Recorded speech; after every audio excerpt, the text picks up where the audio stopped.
शौहर के इंतकाल के 1.5 साल बाद नाहिद ने अपनी बेटी फरवा की शादी कर दी थी।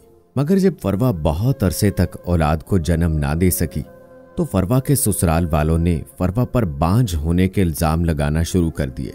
जब फरवा ने उनको समझाना चाहा कि औलाद मर्द के नसीब से होती है, औरत के नहीं, तो फरवा का शौहर गुस्से से पागल हो गया और फरवा को ये कहकर पीटना शुरू कर दिया कि तुम मुझे नामर्द कह रही है। फरवा के शौहर ने फरवा को चमड़े की बेल्ट की मदद से इतना पीटा कि बेल्ट जिस्म के जिस हिस्से पर भी लगता, जिस्म की चमड़ी बेल्ट के साथ ही उधड़ जाती। जब फरवा का जिस्म जगह जगह से फट गया तो फरवा दर्द की शिद्दत से बेहोश हो गई।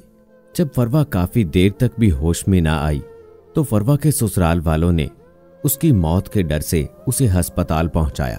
अस्पताल में भी फरवा दूसरे दिन होश में आई, मगर जख्मों के दर्द की शिद्दत की वजह से फिर हालत बेहोशी में चली गई। उसके बाद डॉक्टर्स ने 1.5 हफ्ते फरवा को ज्यादा वक्त हालत गुनूदगी में रखा। 1.5 हफ्ते बाद जब फरवा के जख्म कुछ ठीक हुए तो फरवा को नाहिद अपने घर ले आई। डॉक्टर्स ने फरवा को 2 हफ्ते की दवा दी। 2 हफ्ते बाद दोबारा चेक करवाने का कहा। अगर तकलीफ हद से ज्यादा बढ़ जाए तो फौरन अस्पताल आने का कहा और फरवा को मां के साथ जाने की इजाजत दे दी। फरवा जितना अरसा अस्पताल में दाखिल रही, सिवाय पहले दिन के कि जब उसे अस्पताल पहुंचाने और उसकी मां के हवाले करने के बाद फरवा के ससुराल वालों में से किसी ने भी दोबारा अस्पताल आने की जहमत न की। जब घर आने के बाद दूसरे तीसरे दिन फरवा की तबीयत कुछ बेहतर हुई तो फरवा के मोहल्लेदार और नाहिद की सहेलियों में से जो भी फरवा की खैरियत जानने आता, फरवा के लिए नाहिद को किसी न किसी पीर का बता जाता कि फलां पीर के पास जाने से औलाद हो जाती है। नाहिद ने अपनी सबसे करीबी सहेली की बातों में आकर बेटी के लिए औलाद लेने की खातिर एक पीर के पास जाने का फैसला किया। जब नाहिद उस पीर के पास पहुंची तो पीर साहब ने बातों बातों में नाहिद से उसके सारे हालात मालूम कर लिए और अच्छी तरह तसल्ली कर ली कि इन औरतों के पीछे कोई भी महरम मर्द मौजूद नहीं। तो पीर साहब की शैतानी हवस जाग गई।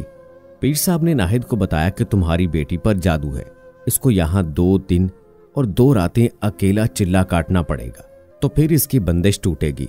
इसके बाद उसके नसीब में औलाद लिख दी जाएगी। नाहिद अपनी कम अकली की वजह से पीर की बातों में आ गई और घर आकर फरवा को पीर साहब के पास दुआ करवाने के लिए चलने पर मजबूर करने लगी, मगर फरवा इनकार करती रही और इस बात पर फरवा की मां नाहिद ने नाराज होकर फरवा को बद्दुआएं देना शुरू कर दी। फरवा जो पहले ही जिंदगी के सितम सहते सहते आधी मर चुकी थी, मां की बद्दुआएं सुनकर रोने लगी और मां को प्यार से समझाने लगी कि मां, अल्लाह पाक औरत को गैर महरम मर्दों से दूर रहने और पर्दा करने के लिए कितने अहकामात देता है, और बताने लगी पीरों के पास औलाद या रिज्क वगैरह लेने की नीयत से जाना तो शिर्क है। मगर फरवा की मां नाहिद ने फरवा की बातों को ना माना और फरवा को पीर साहब के पास ले जाने पर बाजिद रही। तो मां की बद्दुआओं से डरकर फरवा पीर साहब के पास जाने पर राजी हो गई। जब नाहिद फरवा को लेकर पीर साहब के पास पहुंची तो पीर साहब ने इंतहाई जलाली लहजे में नाहिद को वापस जाने का हुक्म दे दिया और फरवा को कमरे में बंद कर दिया।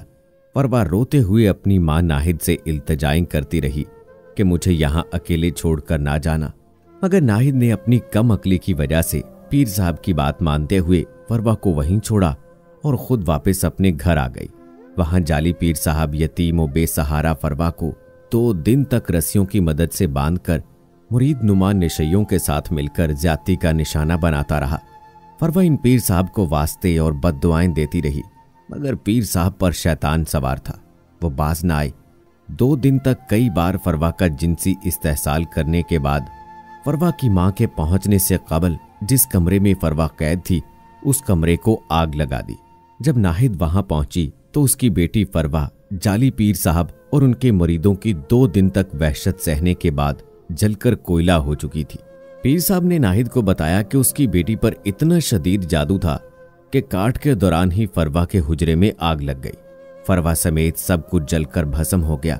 अगर फरवा यहां ना आती तो शायद अपने साथ और भी कई लोगों की मौत की वजह बनती। यूं नाहिद ने शुक्र किया कि फरवा की नहुसत की वजह से किसी बेगुनाह इंसान की जान नहीं गई और रोते धोते बेटी की लाश लिए वापस आ गई।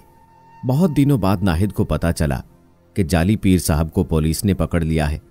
और उसने फरवा समेत 3 और बेसहारा बच्चियों को अपनी हवस का निशाना बनाने के बाद जलाकर कत्ल करने का एतराफ कर लिया है।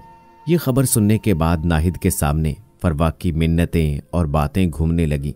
नाहिद जल्द ही ज़हनी तवाज़ुन खो बैठी। नाहिद यहाँ सारा दिन फरवा की कब्र पर बैठे आंसू बहाती रहती। कई बार रात को 12-1 बजे 2 बजे यहाँ फरवा की कब्र पर आ जाती। अगर गोरकन पूछे कहाँ आई हो तो रोते हुए कहती, मेरी बेटी को डर लग रहा है, मेरी बेटी को जाली पीर जलाने आ रहा है, मेरी बेटी मुझे रोक रही है, मेरी बेटी मुझे साथ लेकर जाने का कह रही है, मैं बेटी के पास रहूंगी या बेटी को साथ लेकर जाऊंगी। गोरकन नाहिद की बात सुनकर चुप हो जाता। नाहिद जाकर फरवा की कब्र पर बैठकर रोने लगती है। कभी दुआएं करने लगती है, कभी खुद को कोसने लगती है, जबकि गोरकन कुछ दूर बैठा अल्लाह की रजा के लिए नाहिद की हिफाजत पर मामूर रहता है, ताकि कब्रिस्तान का कोई कीड़ा मकोड़ा नाहिद को नुकसान ना पहुंचाए। दोस्तों, आजकल के इन जाली पीरों से अपने आप को बचाएं, अपने खानदान को बचाएं, अपने प्यारों को बचाएं, क्योंकि हवस के पुजारी किसी का लिहाज नहीं करते। और ये एक फरवा नहीं बल्कि कई हवा की बेटियां इन हवस के पुजारियों का निशाना बन चुकी हैं। और दोस्तों, आखिर में एक बात जरूर कहूंगा कि जहां ऐसे जाली पीर इस दुनिया में हैं, वहीं अल्लाह के नेक बंदे भी हैं। किसी सच्चे आलिम दीन या अल्लाह के बुजुर्ग की तज़हीक हमारा बिल्कुल भी मकसद नहीं है, लेकिन अपनी इज्जतों को इन कमीने लोगों से बचाएं और ऐसे किसी भी भेड़िए के जाल में न फंसें। और मेरी मर्द हजरात से भी गुजारिश है कि औलाद की खातिर औरत पर जुल्म करना बंद करें। रोजी औरत के नसीब की होती है और औलाद मर्द के नसीब की। अल्लाह हम सबको हिदायत दे, आमीन। उम्मीद करता हूं दोस्तों, हमारी आज की ये दर्द भरी कहानी भी आपको पसंद आई होगी। इस वीडियो को अपने दोस्तों के साथ जरूर शेयर करें, ताकि उन तक ये भी सबक आमूज सच्ची किसी की जिंदगी की दर्द भरी कहानी पहुंच सके। कमेंट बॉक्स में अपनी राय जरूर दीजिएगा और हमारे मुआशरे की सच्ची कहानियां सुनने के लिए मेरे चैनल को सब्सक्राइब करें। मिलते हैं अगली वीडियो में, तब तक अपने दोस्त राव कमर रिजवान को इजाजत दें। अल्लाह हाफिज।